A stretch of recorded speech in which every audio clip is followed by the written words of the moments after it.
ചില പൊല്യൂട്ടിങ് അതുപോലെ തന്നെ വലിയ പരിസ്ഥിതി പ്രശ്നങ്ങൾ ഉണ്ടാക്കുന്ന അത്തരം വ്യവസായങ്ങൾ തിക്കലി പോപ്പുലേറ്റഡ് ആയതുകൊണ്ട് ചില പ്രശ്നങ്ങളുണ്ട് എന്ന് പറയുന്നത് ശരിയാണ്.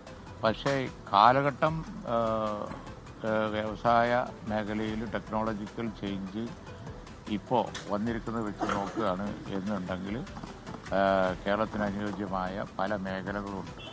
ഇൻഫർമേഷൻ ടെക്നോളജി, ആർട്ടിഫിഷ്യൽ ഇൻ്റലിജൻസ്, അതുപോലെ തന്നെ ഫുഡ് ടെക്നോളജി, അതുപോലെ പിന്നെ അങ്ങനെ ഒരുപാടുണ്ട്.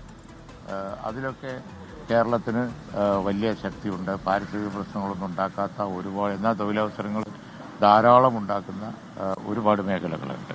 അതിനെ സംബന്ധിച്ച് പിന്നെ നമ്മൾ സീരിയസ് ആയിട്ട് ആലോചിച്ചുകൊണ്ടിരിക്കുന്നത്. അല്ല, ആർട്ടിഫിഷ്യൽ ഇൻ്റലിജൻസ് എല്ലാ മേഖലകളിലും പ്രയോഗിക്കാവുന്ന ഒന്നാണ്. അതിപ്പോൾ കമ്പ്യൂട്ടർ ടെക്നോളജിയൊക്കെ വന്ന് അതിൻ്റെ ഉപയോഗം വിവിധ മേഖലകളിൽ വന്നപ്പോൾ ഉണ്ടാക്കിയ ആ ഇനീഷ്യൽ പ്രയാസങ്ങളൊക്കെ തൊഴിൽ നഷ്ടം ഉണ്ടാവുമോ എന്നുള്ള ഇതൊക്കെ ഉണ്ടെങ്കിലും ശരി, ആ ടെക്നോളജി തന്നെ തൊഴിലവസരങ്ങളുണ്ടാക്കും. അങ്ങനെയാണല്ലോ നമ്മൾ പിന്നെ IT കണ്ടത്. IT തുടക്കത്തിൽ ആളുകളുടെ ജോലിയൊക്കെ പോവും, കമ്പ്യൂട്ടർ ജോലിയൊക്കെ പോവും എന്നൊക്കെ പറഞ്ഞിട്ടുണ്ടായിരുന്നില്ലേ. ഇപ്പോൾ വരുന്ന ജോലി മുഴുവൻ ആ മേഖലയിലല്ലേ എന്ന് പറഞ്ഞതുപോലെ പുതിയ ടെക്നോളജി വരുമ്പോൾ പുതിയ തൊഴിലവസരങ്ങൾ അവിടെ ഉണ്ടാവുള്ളൂ. പഴയ ടെക്നോളജി ആരും ഉപയോഗിക്കില്ല. ഇപ്പോൾ മണ്ണെണ്ണ ഒഴിച്ചുള്ള ബസ് ആരെങ്കിലും ഓടിക്കുമോ? ഇല്ലല്ലോ.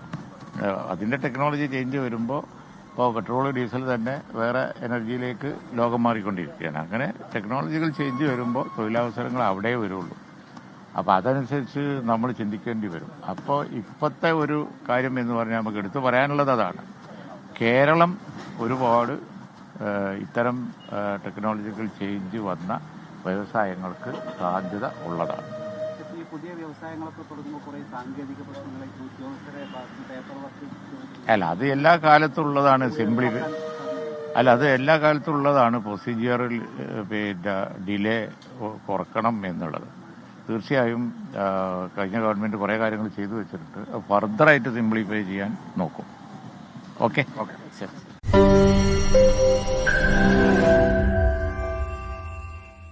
ലോകത്തെവിടെയായാലും ഏത് സമയത്തും 24 വാർത്തകളും ഓഗ്മെന്റഡ് റിയാലിറ്റി പാക്കേജുകളും എക്സ്പ്ലെയിനറുകളും വിശദമായി കാണാൻ ഞങ്ങളുടെ യൂട്യൂബ് ചാനൽ നിങ്ങൾക്ക് സബ്സ്ക്രൈബ് ചെയ്യാം.